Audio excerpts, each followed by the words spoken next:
मूर्ख ऊंट की कहानी।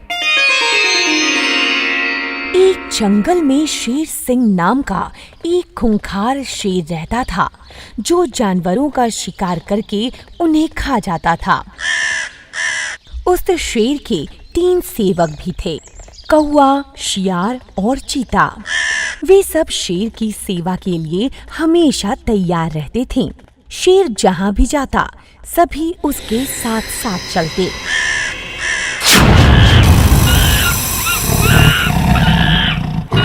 शेर जो भी शिकार करता था, उसे पहले खाता था और फिर जो बचता उसे कौवा, सियार और चीता मिलकर खाते और अपना पेट भरते थे।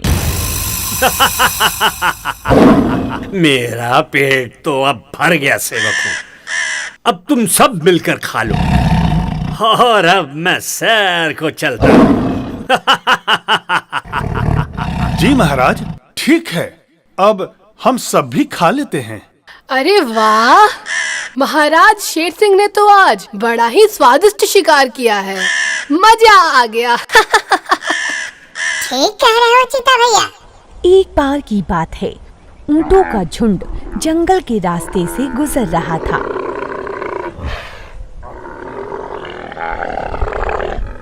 तभी उनमें से एक ऊंट अपने झुंड से अलग होकर रास्ता भटक गया और वह जंगल में जाकर खो गया।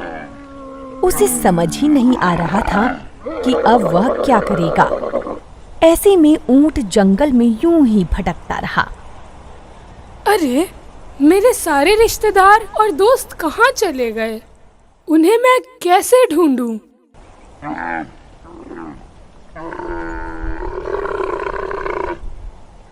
जब ऊंट जंगल में भटक रहा था, तो शेर ने ऊंट को देखकर अपने सेवकों से पूछा, अरे ये कौन लंबी गर्दन वाला जानवर है? न दुआ न सलाम, और ये हमारे पास से आराम से निकल गया। ये हमारे जंगल में क्या कर रहा है? आज तक मैंने इसे यहाँ कभी देखा नहीं। तभी कौवे ने शेर को बताया, महाराज, यह एक ऊंट है, लेकिन यह हमारे जंगल में नहीं रहता है। ये तो दूसरे प्रदेश में पाया जाता है, लेकिन शायद यह अपने दोस्तों के झुंड से अलग होकर यहाँ भटकता हुआ आ गया है। इसे इस जंगल के तौर तरीकों के बारे में पता नहीं है महाराज, लेकिन महाराज आप इसका शिकार कर सकते हैं, क्योंकि यह नया जीव ऊंट खाने में बहुत स्वादिष्ट होगा महाराज। हाँ हुजूर, बहुत स्वादिष्ट होगा। अब शिकार करने में देरी मत कीजिए महाराज। शेर ने उन सब की बात सुनी, लेकिन वह उस ऊंट को नहीं खाना चाहता था। शेर ने उनसे कहा, देखो, यदि वह दूसरे प्रदेश से आया है तो वो हमारा मेहमान हुआ ना। इस तरह का नया जानवर तो मेरे पूरे जंगल में नहीं है। हम तो इसे अपने मेहमान की तरह रखेंगे। ठीक है, जैसी आपकी इच्छा महाराज। फिर शेर उस ऊंट के पास गया और उससे पूछा, अरे लंबी गर्दन वाले ऊंट, तुम यहाँ क्या कर रहे हो? ऊंट ने जवाब देते हुए कहा, मैं अपने झुंड से बिछड़ चुका हूँ और कई दिनों से यहाँ भटक रहा हूँ। मेरी समझ में नहीं आ रहा है कि मैं उन्हें कहाँ ढूंढूं। ऊंट की बात को सुनकर शेर को दया आ गई और उसने ऊंट से कहा, कोई बात नहीं, आज से तुम मेरे मेहमान हो और इस जंगल में तुम निश्चिंत होकर जितने दिन रहना चाहो रह सकते हो। तुम्हें किसी भी प्रकार की तकलीफ नहीं होने दूंगा। मैं वचन देता हूँ, मैं तुम्हारी रक्षा भी करूंगा, और जब तुम्हारे रिश्तेदारों की सूचना मिलेगी तब तुम उनके पास चले जाना, ठीक है? ठीक है महाराज, आपके द्वारा दिए भरोसे से हमें काफी राहत महसूस हुआ। ऊंट उस जंगल में रहने लगा और वहाँ घास फूस खाकर तंदुरुस्त हो गया। ऊंट का शरीर पहले से ज्यादा अच्छा हो गया था, क्योंकि उसे भरपूर खाना मिल रहा था। एक दिन अचानक उस शेर और जंगल के हाथियों के बीच लड़ाई हो गई।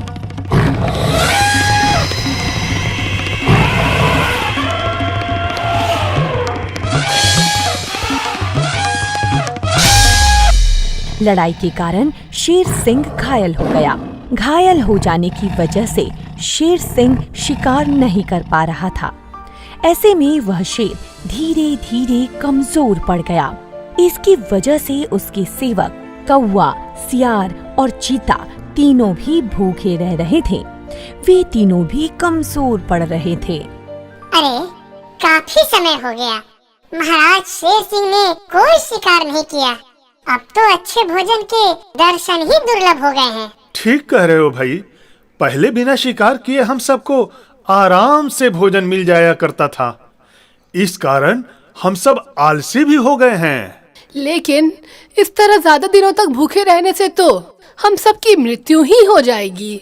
अब तो बर्दाश्त नहीं हो रहा है दोस्त, कुछ न कुछ उपाय करना होगा ताकि आराम से शिकार मिल जाए। तब कौवे ने शेर से कहा, महाराज, आप कमजोर हो गए हैं। अगर आप और कुछ दिनों तक ऐसे ही भूखे रहेंगे तो आपकी जान भी जा सकती है। अब तो आपको उस ऊंट का शिकार कर लेना चाहिए और उसे मारकर खाना चाहिए महाराज, जिससे आप फिर से दोबारा तंदुरुस्त हो जाएंगे और फिर से शिकार करना चालू कर सकेंगे। कौवे की बात सुनकर शेर गुस्सा हो गया और उससे बोला, अरे कैसी बातें कर रहे हो सेवक, मैं ऐसा नहीं कर सकता। ऊंट मेरा मेहमान है और मैं उसकी रक्षा करने का वचन दे चुका हूँ। यह सुनकर कौवा फिर बोला, अरे अपना वचन तोड़ दो सरकार और अपना पेट भर लो। नहीं नहीं, मैं इस जंगल का राजा हूँ और मैं वचन दे चुका हूँ, तो कैसे तोड़ दूं? एक राजा के लिए अपना ही दिया हुआ वचन तोड़ना कोई अच्छी बात नहीं है। महाराज, अगर वह ऊंट खुद आकर बोले कि आप उसका शिकार करो, तो क्या आप उसका शिकार करेंगे या नहीं? तब शेर सिंह ने गंभीर होकर कहा, हाँ, अगर वो आकर कहे कि मैं उसका शिकार करूं तो ठीक है, लेकिन वो ऐसा क्यों कहेगा? इसकी चिंता आप न करें महाराज, बस आप इंतजार कीजिए। अब तीनों धूर्त सेवक कौवा, सियार और चीता साथ मिलकर योजना बनाने लगे कि कैसे उस ऊंट को बेवकूफ बनाया जाए और उसे बेवकूफ बनाकर शेर सिंह के समक्ष प्रस्तुत कर दिया जाए। काफी सोच विचार करने के बाद उन धूर्तों के दिमाग में एक योजना आई। अरे सुनो, हम सब एक काम करेंगे। हम सब महाराज के पास जाकर बारी बारी से अपने आप को खाने के लिए कहेंगे। जब मैं कहूँगा तब तुम मना कर देना और जब तुम कहोगे तो मैं मना कर दूंगा। इस तरह से हम सब अपने भोले ऊंट को अपनी जाल में फंसा लेंगे, समझे? हाँ, अच्छी योजना बनी है। अब चलकर ऊंट को बेवकूफ बनाते हैं। चलो सब। सबसे पहले मैं जाता हूँ ऊंट के पास, तुम सब पीछे से आना, ठीक है? फिर कौवा साजिश से अपने जाल में फंसाने के लिए ऊंट के पास गया और उससे बोला, महाराज शेर सिंह बहुत ज्यादा बीमार हैं, वे कमजोर पड़ चुके हैं। मुझे नहीं लगता कि वह बचेंगे। उन्हें बचाने के लिए मैं अपने आप को समर्पित कर दूंगा। समर्पित कर दूंगा? क्या मतलब? मैं शेर सिंह से खुद कहूँगा कि वह मेरा शिकार करें और अपना पेट भरें। जब कौवा ऐसा कह रहा था तभी सियार और चीता वहाँ आ गए।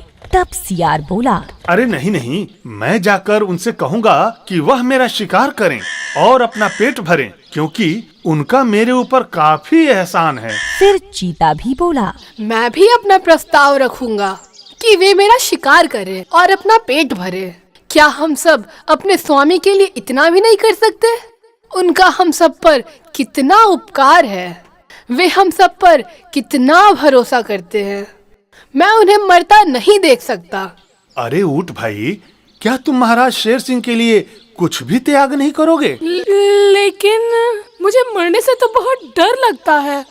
अरे कितने डरपोक हो तुम। तुम्हारे लिए महाराज शेर सिंह के मन में कितना आदर और सम्मान है और वे तो तुम्हें अपना मेहमान मानकर तुम्हारी रक्षा भी करते हैं। क्या इतने आदर के बाद तुम महाराज शेर सिंह से इतना भी नहीं कह सकते जो हम सब कह रहे हैं? क्या पता कि वे तुम्हें अपना मित्र समझकर तुम्हें कुछ ना करें, लेकिन उनके मन को शांति जरूर मिलेगी कि मेरे शुभचिंतक मेरे लिए कितना सोचते हैं। लेकिन अरे छोड़ो, तुम तो बिल्कुल स्वार्थी निकले। तुम उनके भरोसे के लायक हो ही नहीं। ठीक है, हम सभी अपना प्रस्ताव महाराज शेर सिंह के पास रखेंगे और हो सकता है हमारे त्याग से महाराज शेर सिंह की जान बच जाए। तीनों धूर्तों की बातों को सुनकर ऊंट कहने लगा, लेकिन अगर तुम सब कह रहे हो तो मैं भी अपना प्रस्ताव रखूंगा। आखिर वे मेरे भी तो शुभ चिंतक हैं और मुझ पर उनका बहुत एहसान भी है और ये कोई जरूरी नहीं है कि वे मेरी जान ही ले ले। ठीक है, मैं भी महाराज शेर सिंह से जाकर कहूँगा कि वह मेरा शिकार करे। बस फिर क्या था, ऊंट उन तीनों की जाल में फंस चुका था। अब चारों एक साथ शेर के पास गईं और सबसे पहले कौवा बोला, महाराज शेर सिंह की जय हो। महाराज शेर सिंह जी, आपकी तकलीफ मुझे देखी नहीं जा रही है। मेरा विचार है कि आप मेरा शिकार करो और अपना पेट भर लो। मुझे खाकर आप ठीक हो जाओगे। इस पर सियार बोला, अरे नहीं नहीं, तुम्हें खाकर वे अपना पेट नहीं भर पाएंगे। तुम तो बहुत छोटे हो, उन्हें मुझे खाकर अपना पेट भरना चाहिए। मैं तुमसे काफी बड़ा हूँ, समझे? तभी चीता बोल पड़ा, अरे नहीं भाई, अगर महाराज शेर सिंह तुम्हें खा लेंगे तो उन्हें अच्छी अच्छी सलाह कौन देगा? फिर उनका सलाहकार कौन बनेगा? उन्हें मुझे खाना चाहिए। इस पर कौवा बोला, नहीं, अगर वह तुम्हें खाएंगे तो फिर महाराज शेर सिंह का सेनापति कौन बनेगा? ये भी सही है। तीनों धूर्त अपनी चालाकी से खुद को बचा चुके थे। अब बारी ऊंट की थी।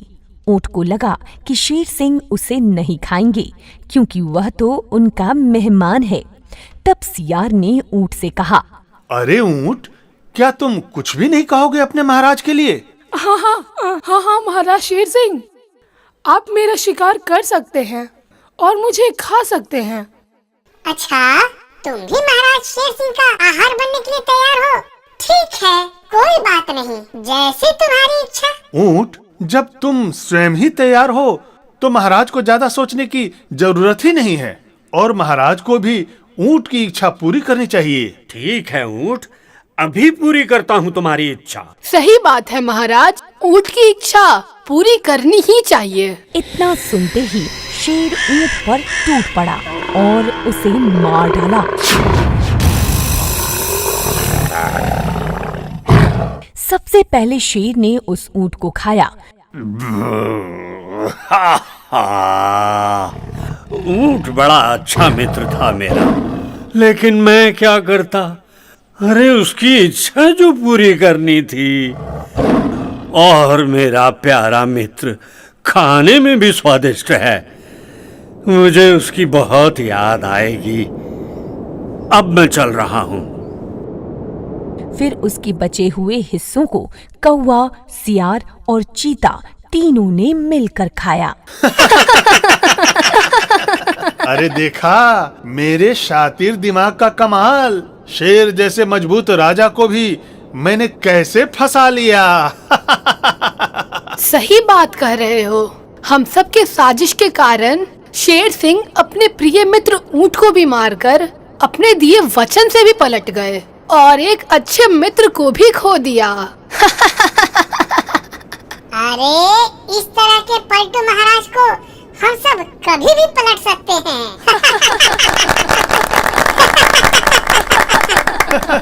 इस कहानी से हमें यह सीख मिलती है कि हमें कभी भी दूसरों के बहकावे में नहीं आना चाहिए। हमें अपने दिमाग का इस्तेमाल करके सही और गलत का पता लगाकर ही कोई काम करना चाहिए। राजा का सिर्फ शक्तिशाली होना ही काफी या महत्वपूर्ण नहीं है। महत्वपूर्ण यह है कि वे अपने अगल बगल के धूर्तों को पहचानें और सावधान रहें, ताकि उनके झांसे में आकर कोई गलत कदम न उठ जाए।